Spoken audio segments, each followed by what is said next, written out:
This time on Superstars, our winning hand consists of a jack, a pair of queens, a king, and an ace.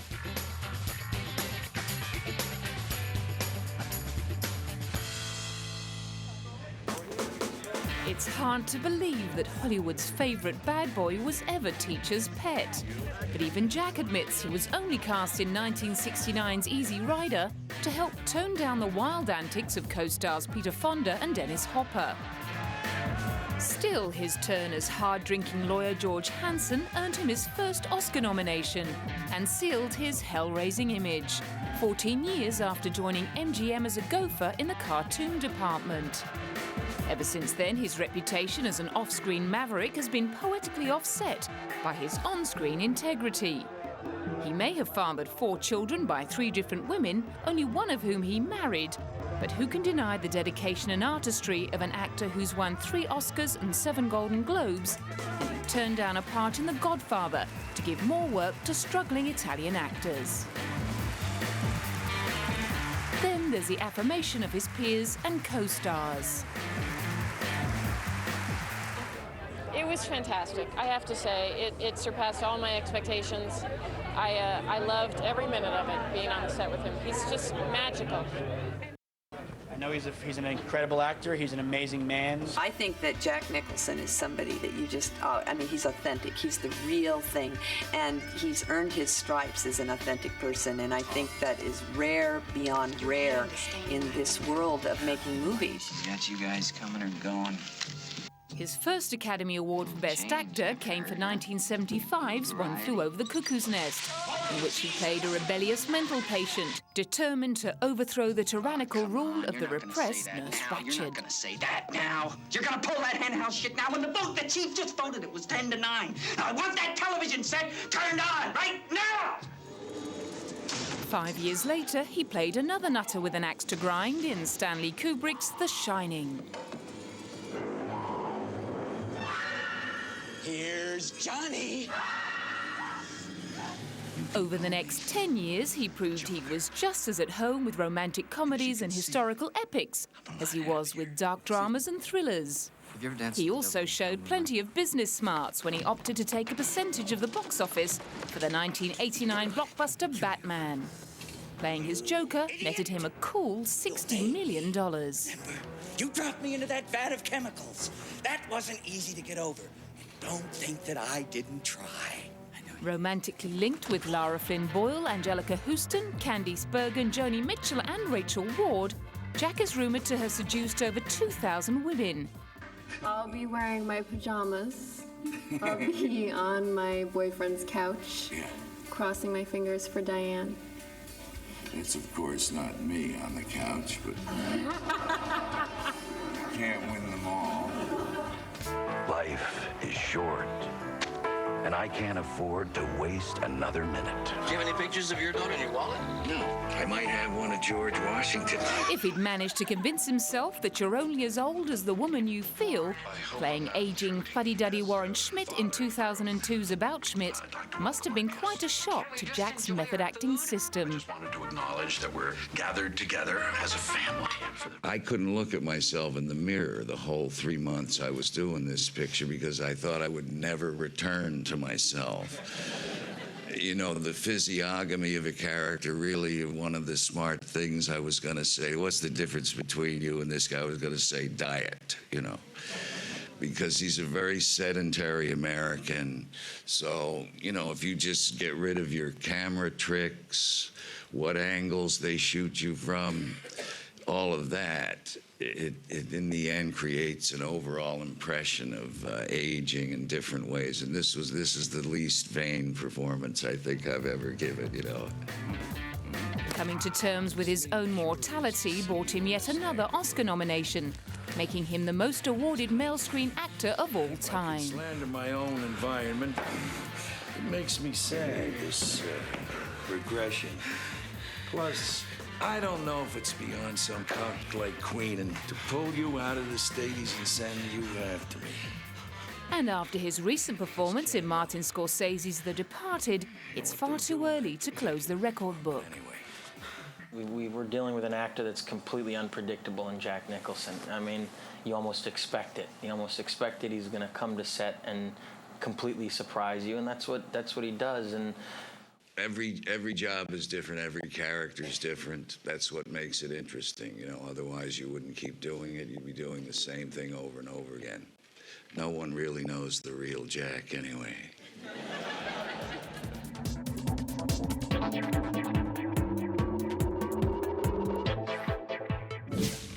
Ladies and gentlemen, we proudly welcome to the Walk of Fame, Queen Latifah.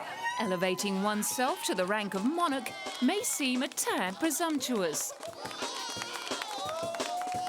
But Queen Latifah has proved well worthy of the title by becoming the first hip-hop artist ever to be awarded a star on the Hollywood Walk of Fame.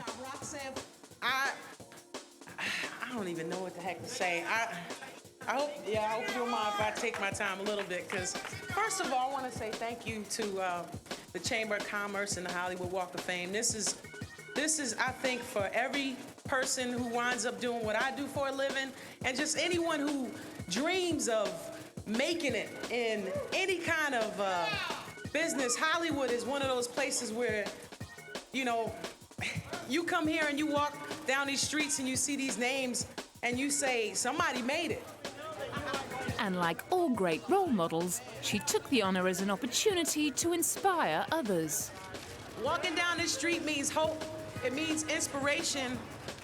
One of the reasons for me to be here is to inspire other young women, young African-American women, young wannabe rappers or wannabe actors or wannabe entrepreneurs or full-figured sexy women, or, you know, anyone who sees me, I hope they see me there and feel inspired and feel like if I could do it, they could do it. Born Dana Owens in Newark, New Jersey in 1970, Latifah was a mere princess when she recorded her first demo single in 1988. The following year, she released All Hail the Queen, and her third album, Black Rain, earned her a Grammy Award in 1994. All done. Having conquered the music kingdom, she moved on to acting and landed a starring role in the Fox sitcom Living Single, and supporting roles in movies like House Party 2, Juice, and Jungle Fever. She turned a few heads in her role as a lesbian in 1996's Set It Off, but it took matron Mama Morton to get everyone's attention in the Oscar-winning musical Chicago. Horrible double homicide. Baby, you couldn't buy that kind of publicity. Couldn't buy it? I guess I can keep this then. Nice try. So as we're playing live. Not only was she nominated for a Best Supporting Actress Academy Award, she got to sing at the Oscar ceremony alongside co-star and the award's winner, Catherine Zeta-Jones. After that, she co-starred in a raft of movies like Scary Movie 3, Beauty Shop, and Bringing Down the House with Steve Martin. You must have not took a good look at that picture. I have looked at that picture a lot, and trust me, you are not in it. You're a convict? I did time, baby, but I ain't do the crime. Shoot, Roscoe cracked that dough, kicked it off the heezy and bounced. What did you just say? I got 3 weeks to live. It was only a matter of time before receiving a royal appointment to star in her own movie. In Last Holiday, she plays a terminally ill retail worker who decides to splurge her life savings on a lavish trip to Europe. Welcome to Grand Hotel Pope. Did I just give you a ridiculously large tip? Yes. Make me international.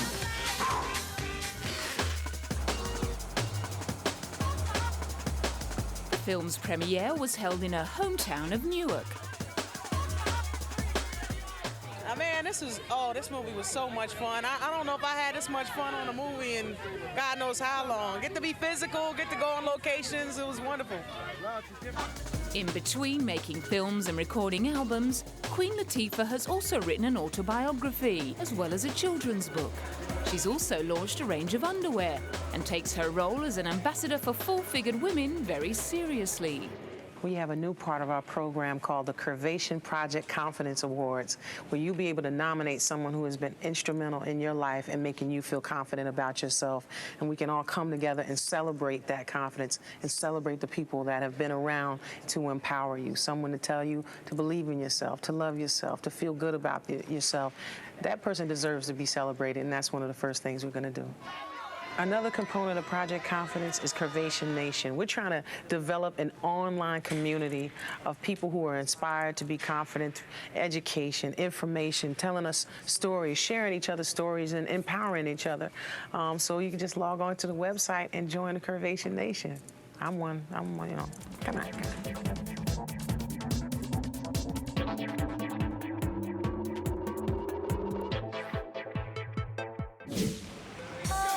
She may describe herself as famous for being cool about not being gorgeous, but having topped polls of Britain's sexiest women well into her 50s, Helen Mirren may be a little off the mark. Now gracefully graduating to her 60s without a hint of a nip and tuck, she still sets pulses racing. She's descended from Russian royalty, a dame of the British Empire, and a bona fide blue blood of the acting aristocracy. She landed her first starring role as Cleopatra on the London stage within 2 years of leaving school. And in the 40 years since, as well as earning a reputation for her readiness to bear all for her art, she's continued to distinguish herself as a great actress on both stage and screen. She's one of the few actors who are great in cinema and theatre. You know, I concentrated on the cinema. I never went back to the theatre, and I wouldn't. But she goes back and does the most difficult stuff and does great work in the theatre. However, as predicted by the Indian palm reader she once consulted, it wasn't until she approached middle age that Helen's career went nuclear. As the unglamorous and deeply flawed detective Jane Tennyson in Prime Suspect, she was credited with creating a heroic underdog for the modern age and captured the imagination of both viewers and critics on an international scale. It's Jackson's strongest alibi. Can you dig around a bit, see what you can come up with on the quiet? After marrying long-term partner director Taylor Hatford in 1997, she consolidated her international success with an Academy Award nomination for Gosford Park in 2001. Elsie, you're And in 2003, she was nuding up again in the British comedy hit Calendar Girls and offering sage advice to those co-stars less used to stripping off in front of the camera. I just said, don't worry, it's fine. It's much better than you think it's going to be. And in the end, you'll be glad when it's over, but you'll find it won't be nearly as bad as you think it's going to be the day that you're doing it. And it's kind of liberating and just enjoy it. And I hope that's what they did. 2 years later, she was well covered up to play back-to-back roles as a queen. Queen Elizabeth I, an HBO television miniseries, earned her a Best Actress Emmy Award. And in The Queen, she baffled everyone with her uncanny encapsulation of the British monarch. I would always, before a take, I would always go like this. Because I felt the Queen is like way back inside of herself. It's all in there, all the emotion, all the feeling, all the thought, everything is in there. But it's not out here, it's in there. And then she looks out through her eyes in this strange, objective, calm, slightly calm, just looking at the world and the world that she has to deal with.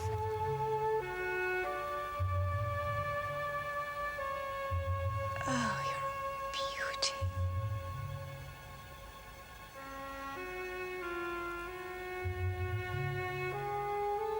It's a role that many critics have labelled her masterpiece. But all the awards and accolades have left Dame Helen feeling less than ecstatic. You know, terrible. It's really depressing. Because, I've been working for this all my life. And now I'm here, and there's nowhere to go but down. Who knows the British people? Still, she's the first to admit that her enduring success is a childhood dream come true. And it is my belief that they will any moment reject this. You obviously dream of being successful, and your idea of success is just to be in work, basically. And as you travel through your profession, you realise all the complexities of everything that's involved in it. But it absolutely does make you reflect back and realize just how incredibly varied it's been up to now. What an amazingly sort of varied life I've had, and what a lot of pleasure it's given me.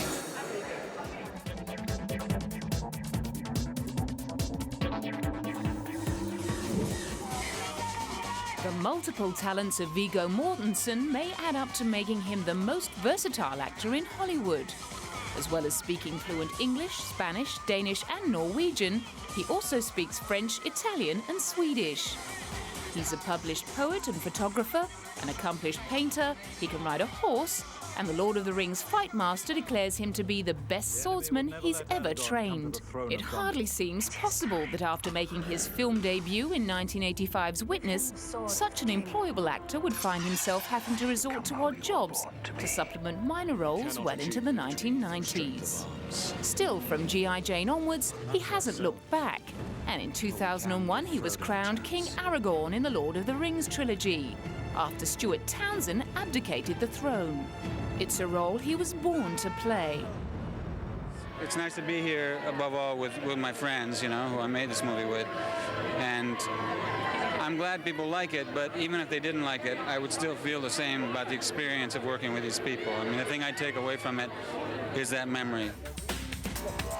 Filming of the trilogy took 3 years to complete, during which Viggo lost a tooth, broke toes, and suffered numerous cuts, sprains, and pulled muscles.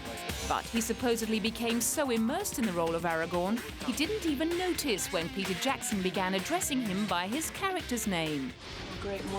He's a fervent anti-war campaigner, but was clearly not averse to gratuitous bloodletting as Tom Stall in David Cronenberg's History of Violence.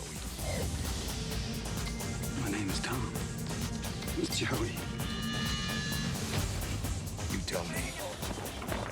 In 2004's Hidalgo, he got back on that heroic horse to play cowboy Frank Hopkins, who takes part in a 3,000-mile race on horseback across the Arabian desert. Starting out as a matter of pride and honor, it becomes a race for Frank's very survival.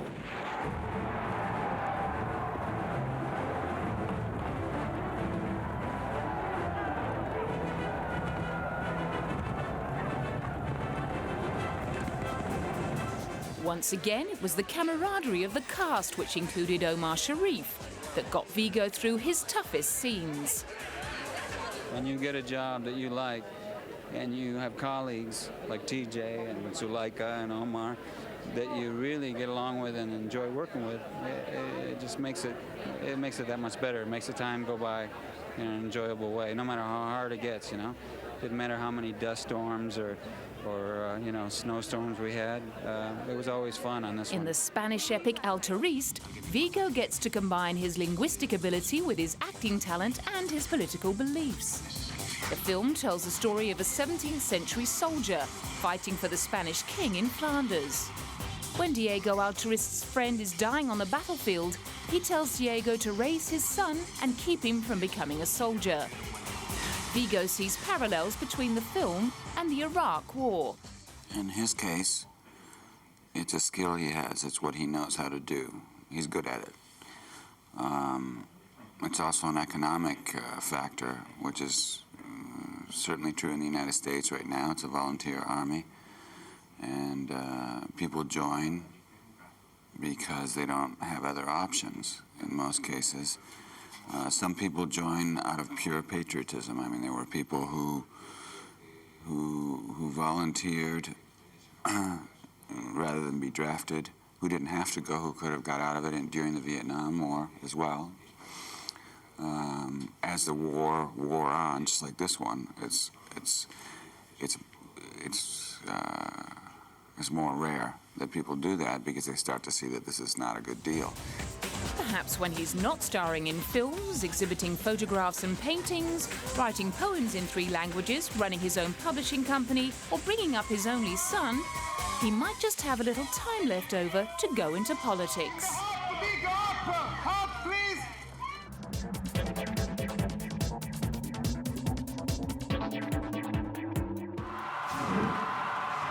No one would accuse Jim Carrey of giving in to false modesty.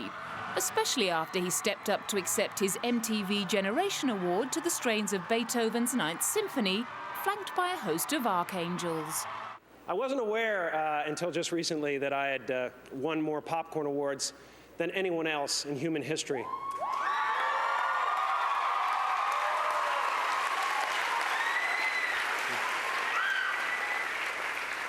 But when I found out, I thought, wow, why am I so blessed?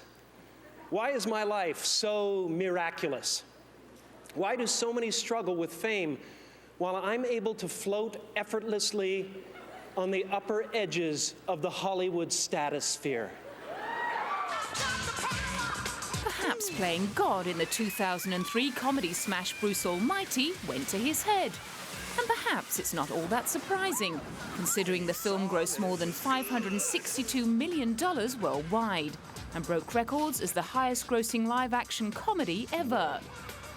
Bruce Almighty marked the third collaboration between the screwball actor and director Tom Shadyac, who was responsible for steering Jim Carrey through his breakthrough role as Ace Ventura, Pet Detective, in 1994. In the same year, the Canadian actor, born James Eugene in 1962, also starred in Dumb and Dumber and the live-action and animation classic The Mask.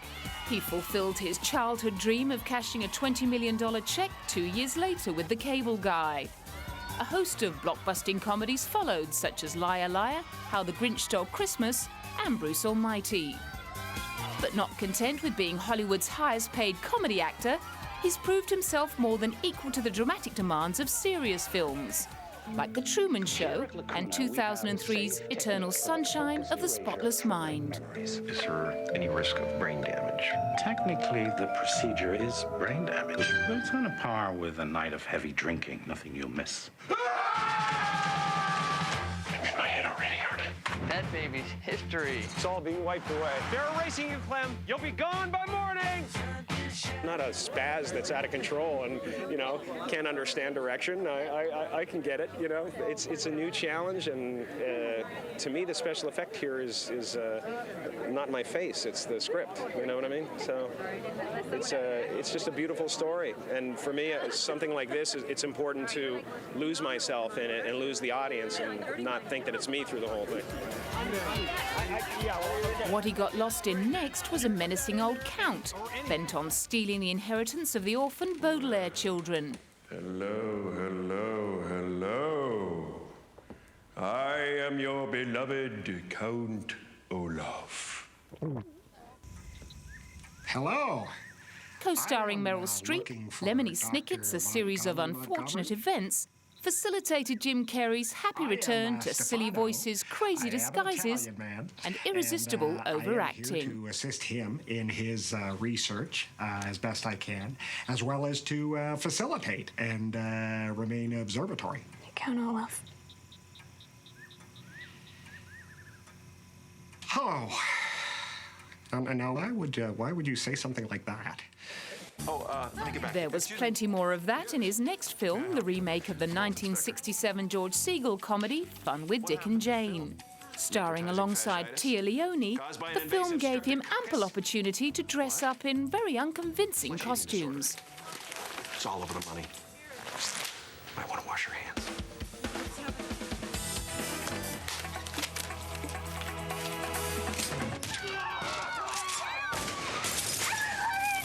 This is a robbery! No way! I gotta tell you, when we did the Sonny and Cher thing, I was supposed to be Sonny, and then when I saw that Bob Mackie dress, man, I just had to be in it. I knew it had me written all over it. I was disgusting as a woman. I was foul. Good foul. I had none of the good stuff. A rare touch of modesty from the god of film comedy? Saint Frank Sinatra. That's more like it.